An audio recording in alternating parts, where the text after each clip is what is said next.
Commencement with reciting in the name of Allah, who has created 7 earth and 7 skies, who makes the all world in 6 days. Respectable chief guest and the director of this academy, Mahmood Saab, and the shining star of this academy, Assalamu alaikum. Today, the day of our academy, we are distributing the prizes of our exams. So first of all, I would like to call Miss Simra for Kirat. أعوذ بالله من الشيطان الرجيم بسم الله الرحمن الرحيم. Now I would like to call for English speech Mr. Muhammad Shafiullah. In the name of Allah, who is the King of the King and who is Rahman and Rahim. Today my topic is about where there's away, there's away.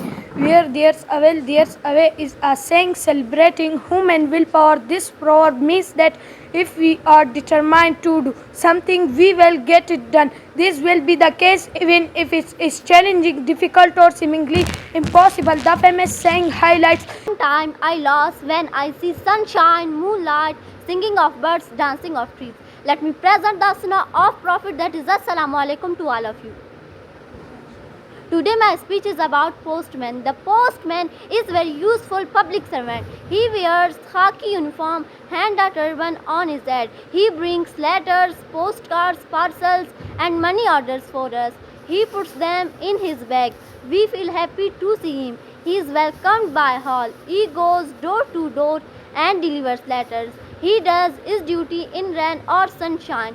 He walks or uses cycle. He leads a hard life. He enjoys no holiday. His pay is small, but his work is very hard. He lives from hand to mouth. Thank you. Education is the power of skills, management, learning, speaking is the way of speaking. If people don't know about education, so learn is everything. If you want to shine like a sun, then first burn like a sun. Dreams won't come if you don't trust you. مولاي صل وسلم دائما أبدا على حبيبك خير الخلق كلهم. نہ کوئی آپ جیسا ہے نہ کوئی آپ جیسا تھا. کوئی یوسف سے پوچھے مصطفیٰ کا حسن کیسا تھا. زمین و آسمان میں کوئی بے مثال نہ ملے. مولاي صل وسلم دائما أبدا على حبيبك خير الخلق كلهم. ایک مرتبہ حضرت موسیٰ علیہ السلام نے اللہ تعالیٰ سے سوال کیا، میرے پروردگار، جب آپ اپنے بندے سے خوش ہوتے ہیں تو اسے انعام میں کیا عطا کریں گے؟ میرے رب نے جواب دیا، میں اسے ایک بیٹی عطا کروں گا. موسیٰ پھر سوال کرتے ہیں، جب آپ زیادہ خوش ہو تو اسے انعام میں کیا عطا کریں گے؟ جواب ملتا ہے، اسے ایک اور بیٹی عطا کروں گا، اور ان بیٹیوں کی بہترین پرورش کرنے پر اس شخص کو جنت کی بشارت دی گئی. سبحان اللہ. اپنی تقریر کا آغاز اس عظیم ہستی سے کرنا چاہوں گی جسے عورت کہتے ہیں. عین سے عالم انسانیت کے عالم میں بردار عورت، واو سے وجود انسان کا بنیاد عورت، رے سے رانائی کائنات کا نشان عورت، اور تے سے تمہاری معاشرے کی پہچان عورت. اے عورت، جب تم دنیا میں آتی ہو تو ماں باپ کے لیے جنت کی دلیل بنتی ہو. بیوی کی صورت میں اطاعت سے خود جنتی ہو جاتی ہو، اور جب ماں کے عالم مقام تک پہنچتی ہو تو جنت کو تمہارے قدموں میں ڈال دیا جاتا ہے. اے عورت، تجھے سلام ہے، بلا شبہ تو ہی معاشرے کی پہچان ہے. تم ہی ہو جو بہترین تربیت سے مرد کو معاشرے میں اس کا مقام، اس کی پہچان دلواتی ہو، اور وقت پڑنے پر اس کا دایاں بازو بن کر اس کی شانہ بشانہ چلتی ہو. اے عورت، تجھے سلام ہے، بلا شبہ تو ہی معاشرے کی پہچان ہے. 14 صدیوں پہلے محسن انسانیت نے تمہیں سر اٹھا کر جینے کا حق دیا. تم خدیجہ کے جیسے تاجر ہوئی، زینب کی صورت پہ پہاڑی تھی تم، رفیدہ تھی تم جو طبیبہ بنی، اور صفیہ جو میدان جنگ میں دشمن کے خیمے اکھاڑ تھی. اے عورت، تجھے سلام ہے، بلا شبہ تو معاشرے کی پہچان ہے، اور آج بھی ہر میدان میں اپنا اللوہ منواتی ہو. تم معلم بھی ہو، تم مسیحا بھی ہو، وکالت بھی کرتی، منصف بھی ہو، اور سچ تو یہ ہے کہ تم ہر زمانے کی رگے جان ہو. اے عورت، تجھے سلام ہے، بلا شبہ تو معاشرے کی پہچان ہے. تمہیں مادری ملت، تمہیں عرفہ، تمہیں مریم، تمہیں طاہرہ قاضی، اور تمہیں ہو ننھی زینب جو خود تو اس دنیا سے چلی گئی مگر اس مردہ معاشرے میں روح پونگ گئی. اے عورت، تجھے سلام ہے، بلا شبہ تو معاشرے کی پہچان ہے. With the exalted name of Supreme Almighty Allah, who created all the world in 6 days, who is the header of paradise.